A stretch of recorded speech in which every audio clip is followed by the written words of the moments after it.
So in 2002, the sci-fi action movie Rollerball was released. It's a remake of a science fiction classic. Came out in 1975. The 2002 version is, well, it's one of the worst movies ever made. Why I'm bothering to bring this up is because of who directed this film. John McTiernan. This guy is considered to be one of the greatest action movie directors of all time. I mean, he directed Die Hard and Predator. Like, when you think of what the best action movie is of all time, one of these two are usually chosen as the top spot, and this guy directed both of them. And he's also directed plenty of other pretty good movies. Like, he directed the third Die Hard, and he directed The Hunt for Red October. Like, this guy knows what he's doing.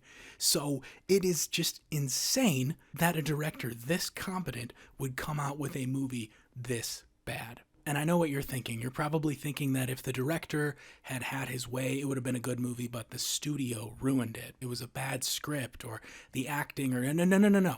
It's actually the director's fault this time. Because the original script of this movie, it was smarter. It contained the social commentary and satire and, the heavy sci-fi themes that the original did. John came in and said that he didn't like this. He thought this was boring. He wanted to make a cheesy, dumb action blockbuster movie. He didn't think the audience was smart enough to get any of that social commentary crap. He was going to make the sort of movie that the people wanted to see. And what sort of movie did the people want to see around 2002? Well, think of the, extreme sports, really fast cars, skateboardy fucking bullshit that was popular around that time. The world's most dangerous game. I mean, it is beyond being a victim of its time. It is. Okay, I'm not even going to say anymore. I'm just going to start watching this. And yeah, this video is going to be a little different. I don't really have this all planned out. I don't really know exactly what I'm going to say. I'm just going to watch this movie. I'm going to make fun of it. And then later on, I will edit all of this into something that hopefully is entertaining for you to watch. Oh, also, the version that we're going to be watching, I'm pretty sure it's rated R. It's the one on Amazon. There's an R-rated version, and then there's a PG-13 rated version. Apparently, the movie was filmed as an R-rated version. It did really bad, so they wanted the director to have it edited down into a PG-13 movie. So there are two versions of it floating around. So we're going to watch the rated R one, I think. Okay, enough talking. Let's just get into this. All right, here we go. Rollerball.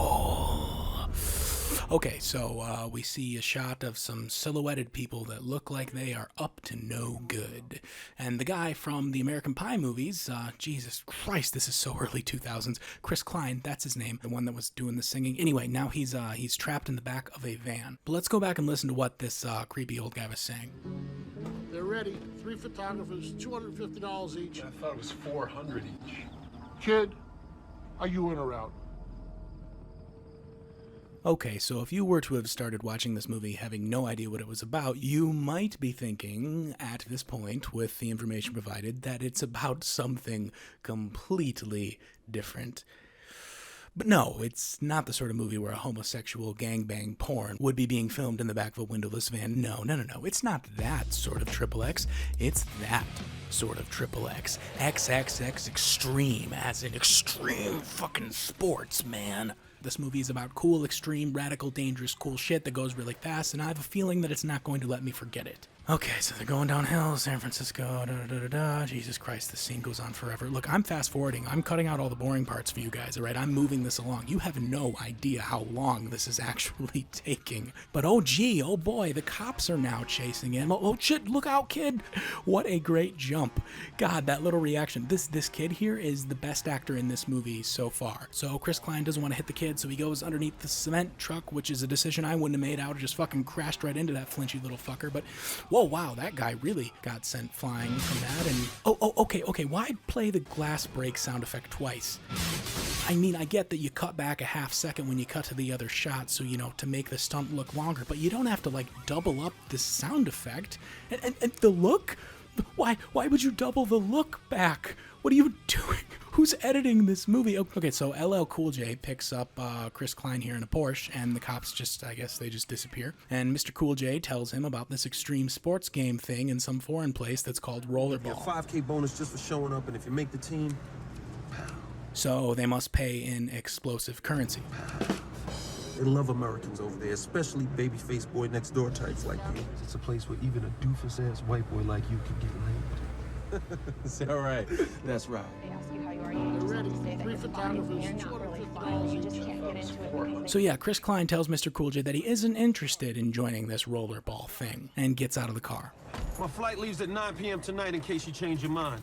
I wonder if he's gonna change his mind. So instead of going like home to think about this, Chris Klein wanders into an alley, which I'm just gonna assume he's gonna wait there for his next, sex client, or to think about it. Who knows? Because he's got to think about it and then decide whether he's gonna, is he gonna actually do it? Is he not gonna do it? But seeing how we cut ahead to 4 months later, and that we're at a rollerball tournament, and then most likely Chris is gonna be there. Why even have him like debate coming on to the team? Like if he's gonna say, hey, you should join the team, and he's like, no, I shouldn't.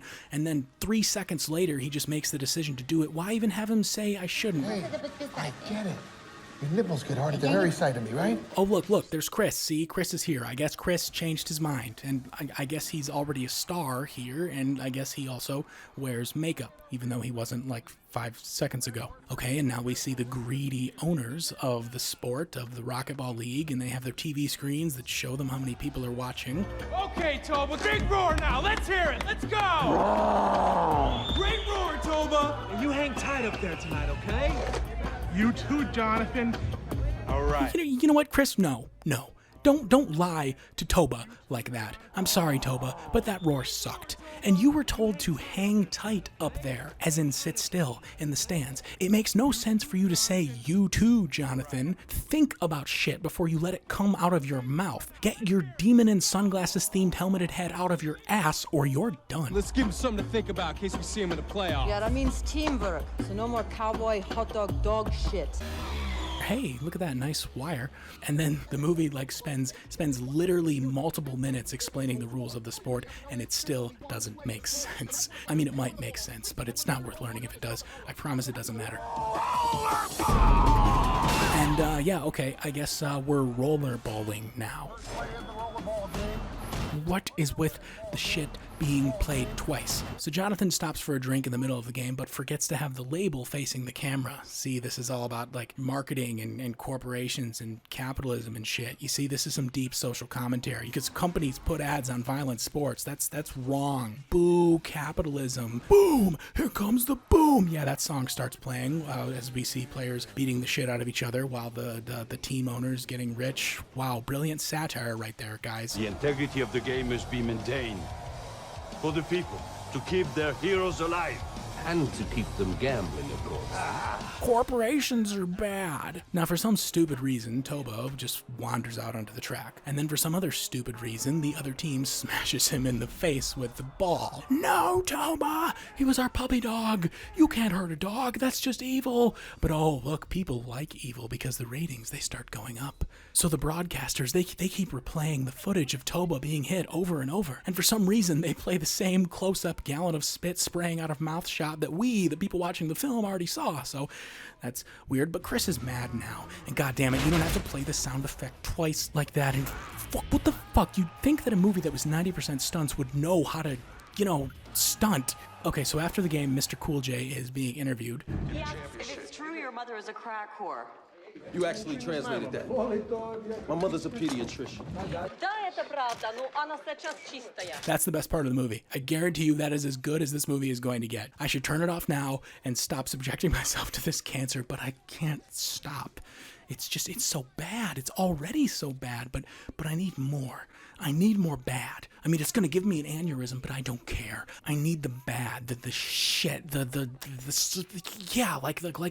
the mystery girl who always wears her helmet out on the rollerball fucking track. Like how she gets flashed by a dude in the locker room. What was that? I think it's something about her only batting for the home team. Yeah, that sort of line. That's what I need. The glorious, wonderful, heavenly trash that I can react to. And of course, all of the sports stars leave the stadium in sports cars. There hasn't been a scene in this movie where something hasn't been going really fast. Other than the quiet build-up to the van gangbang, literally every moment of this film has something going really, really fast. So they park their cars outside a nightclub, because yes, of course, we are going from a chaotic car racing scene to the chaotic nightclub, and we learn that the rollerball players get followed around by people working for the owners of Rollerball, you know, for security purposes or something. And you see, we need to have Chris have that moment where he thinks that maybe the Rollerball owners might be kind of bad. It's about the good guy being put into a bad world and not knowing that it's bad, and then discovering that it's bad, and you get it. So how's the movie going to hint that the Rollerball business is actually up to no good? By having one of its henchmen slap a random guy on the street. Twice. Why twice? The editor of this movie is trying to hurt me, right? Like he's fucking with me. Like this movie exists to torture its audience, right? There's no excuse for this. So Ridley's in the house. American horses, right? Absolutely, and hung like one. Oh my god. Everyone involved in the production of this movie should be shot. Hung like one. No. Crucified. To Jonathan and to Ridley, thank you very much. Oh no! This toast should be to Toba. Oh look, Chris Klein is so nice. He cares so much. He's such a good person, such a hero. But someone shows Chris Klein Toba's helmet, and the chin strap has been cut, meaning that someone wanted it to fall off so they could smash a ball into his face.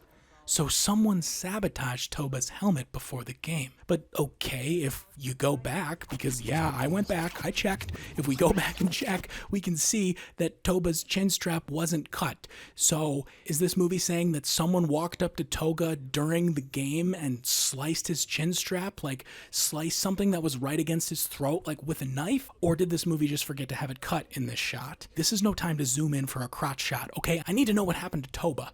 So Chris Klein takes the helmet to the owner of Rollerball, who happens to be at the same club, and the owner is shocked to learn this and seems to be on Chris's side. Yeah, I don't see a twist coming at all. So Jonathan goes really fast in his cool, awesome, super fucking cool, fast sports car and ditches the Rollerball goons that are always following him around and heads back to the locker room for a secret encounter. And hey, it's the girl who always wears the helmet. Remember her? We saw her back before. Now we're seeing her back again. Even though she just got an insane workout at the Rollerball game they just played, for some reason she's lifting weights. And also for some reason she's doing it topless. And I mean, I'm not complaining. Okay, what the fuck is this? I mean, even though this version of the movie, it's rated R, they blurred the tits? Why? Why, editor? Why would you do that? Seriously, this movie only wants to cause pain. Like, finally, a silver lining presented itself, but nope. Okay, anyway, so we see the girl's face, finally, and we see that she has a scar. Her and Chris Klein fuck, and then they talk. And I just want to point out that we are halfway through this movie, and this is the first time that two characters have actually talked to each other. Come on, Aurora, you don't need to hide all the time. Yeah, you. Why do you hide behind those stupid fucking blurs? Your face isn't nearly as bad as you think. Oh, he's talking about the helmet. Wait, so she wears the helmet to cover up her scar? Like she's ashamed of her scar? Like this is what the movie considers deformed? She's like... Come on, scar or not, I don't believe for a fucking second that this Rollerball Corporation wouldn't be putting her face on every poster possible, but what do I know? So she shows Chris Klein the replay footage of Toba being hit that she got from a cameraman that she knows or something. She says that the footage was caught on 5 different cameras. All the cameras went to point at Toba at the same time, as if it was planned, as if the cameramen knew where to shoot. And even though there are supposedly 5 different camera angles, the replay footage is composed of just the same shots they used in the movie. Like, what cameras got these angles? Like the shot of Toba spraying the spit out of the side. Okay, that's one thing, but the POV shot of the ball coming right at him? How did they get that shot? Did they have a camera built into Toba's forehead? More fast-moving vehicles. Oh, but actually, no, they run into a riot and are stuck in traffic, and the rioters destroy his car. That's my goddamn car! Yeah, you see, Chris, we already all know that that's your car. Why would you have him say that line? We know that it's his... It's not your car. Oh, so she can tell us that it actually isn't his car, technically. It's the Rollerball company's car. I'll have another one for you by tomorrow. Come on. So that tells us that they, like, control his life or something. They track his location, and they attack Toba, and they won't let him own his own car. Yeah, it's telling us that they're evil. But then we're back to vehicles going fast. Okay, so they meet up with the cameraman guy who just gave the girl the footage, and they get attacked. Then they escape, and then for some reason they just show up to the company plane and meet back up with their team the next day. like to go tour to the next game or whatever. Like clearly the company was onto them, but I don't know. So they land in the next city, and the company provides the team members with fancy new cars that they'll be driving around and looking cool in. But Chris Klein is sick of being told what to drive. He's sick of having to drive around these cool cars. Why can't I just take a cab to the hotel? When the circus came to town, did they let the elephants take a cab to the hotel? You're the elephant. Wow. Thanks for pointing that out to me, Mr. Cool J. On the shores of the blue. Okay, why do we need to look at him looking at the tits? Is this movie making fun of me because of how hurt I was about them blurring the tits? Like is that what it's doing? Is this movie like meant to torment me? Like what, torturing the audience with its terrible quality wasn't enough? It has to start personally attacking us now? And no, I'm sorry, but playing Rob Zombie and showing us pink is just gonna make it worse. Okay, so the ratings are low during this game, so that means that the evil rich people have to do some evil shit and cause some violence. You know, they nearly killed Toba last time, so I mean, Jesus, what do they have planned for tonight? They gonna stab a kid in a wheelchair, set a blind kid on fire? What evil concoction have they, no, actually, they're just gonna cause a normal fight. It was only a matter of time before one of these creeps realized that their take would go up as soon as they got a little blood on the track. What, do you think they sit around struggling with the morality of it? Wow.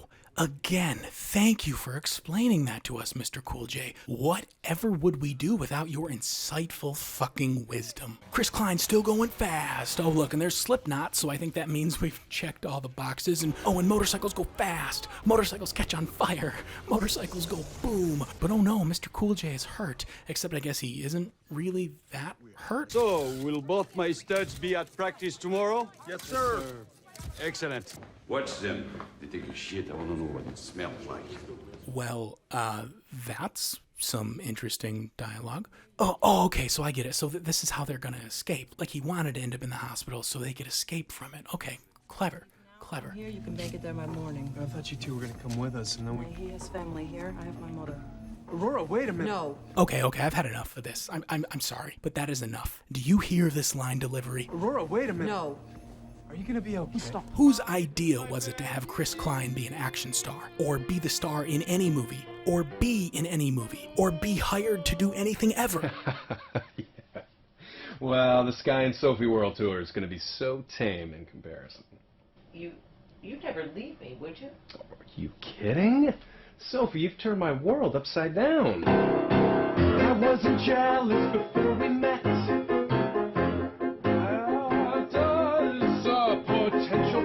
Okay, but our characters, they have to escape from the hospital. They've planned out this great escape to fucking break out of the hospital. So how are they going to do it? You want to know how this movie's going to show them doing it? You want to know how it's going to show their escape? It's not. It just doesn't show it. I shit you not. Chris Klein turns off a light, Mr. Cool J raises the blinds, and then we cut to them riding in the truck in the middle of nowhere. We're just supposed to fill in the gaps ourselves. And why is the scene green? Like why? Did they shoot it on VHS cameras in the low light setting? No, seriously, why is it like this? Oh, but look at that. There are bad guys chasing right behind them. How do the bad guys find them? And again, why is it all fucking green? This movie has a budget of $70 million and it's gonna... God, it just keeps getting worse. It somehow keeps getting worse. How is it even possible? How could a movie this bad be released? And why did all the bad guys just give up when they spun around and got away in the motorcycle and now they're just not being pursued? And then they're just going to let them get away on a Harley? Oh, but don't worry. Actually, you see, because the bad guys now have sent a fucking plane after them. But of course, Chris and Mr. Cool J, they get away from the plane. But you see, the plane now it spawns a truck. So they jump this Harley down a hill and then they see the border, which I forgot to tell you that's where they're going. They're going to the border to escape, I guess. So the border is right there in front of them, but the truck, it starts firing grenades at them, like little mortars that go up in the air and explode down on the ground. And a grenade hits the bike while they are on it. And for some reason, they're not dead. Like this movie claims that this grenade came down and blew up the bike without killing them. Like, how could the grenade hit the top of the bike without connecting with them? And why is the bike still okay? Because as they're laying there, they realize that they have to jump the border. Someone is going to have to get back on the bike and jump over the thing. We can make it! Won't work, not double. But you see, only one person can get on the bike and jump over the thing because two people can't jump on a Harley for some reason, even though they just did a bunch. So Chris Klein, the fucking real nice guy hero good boy that he is, he sacrifices himself and he tells Mr. Cool J to go on without him. So Mr. Cool J jumps the bridge. They fucking snipe Mr. Cool J and he fucking dies. I don't even know what to say about this part in the movie. Like, Chris Klein's only friend, a major character in this movie, just died, and this is how the movie handles it.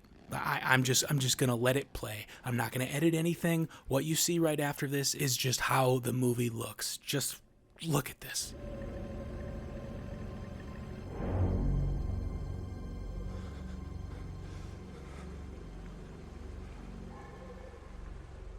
Again, I didn't cut that at all. That's just how the movie looks. Like this is Chris Klein's reaction to it. His best friend is killed in front of him, and all he can think to do is just casually sit down on the side of the road. And then we just cut and poof, he's in the bad guy's plane. But I mean, fuck, I'll take it.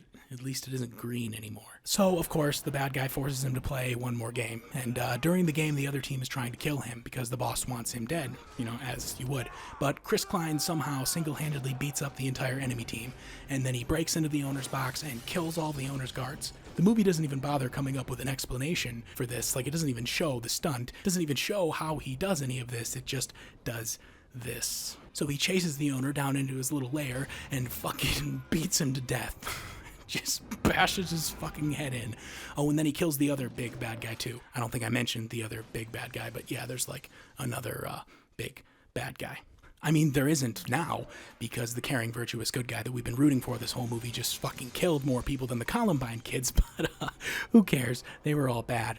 Or something. So then the girl shows up and helps him to his feet and escorts him away from the carnage of this mass murder he's committed. Where are we headed? To a doctor to start with. And then if you're able, I thought I might take you home to my bed. And yep, that's the last line of the movie.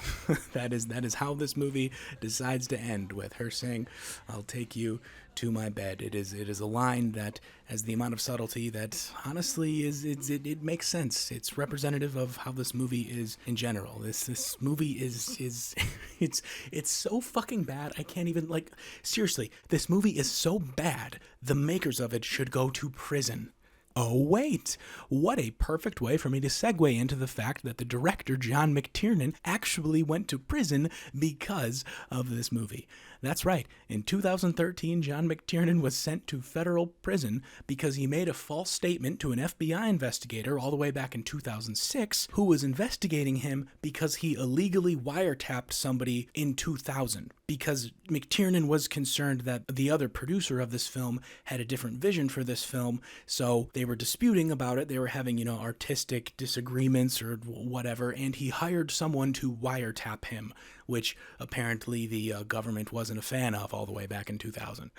Oh boy, was the Patriot Act certainly about to change that. But no matter what, because of this movie, and because of this movie being so bad, the director of this film, the famous John McTiernan, he went to prison because of it, because of the disputes going on behind the scenes. I mean, if that doesn't tell you just how bad this thing was going to be, how doomed this thing was from the start, I don't know what will. And then I guess I also could discuss that infamous green section of the movie. Apparently, that wasn't their first try. Apparently they filmed it one time and it looked so bad they had to completely reshoot the entire scene.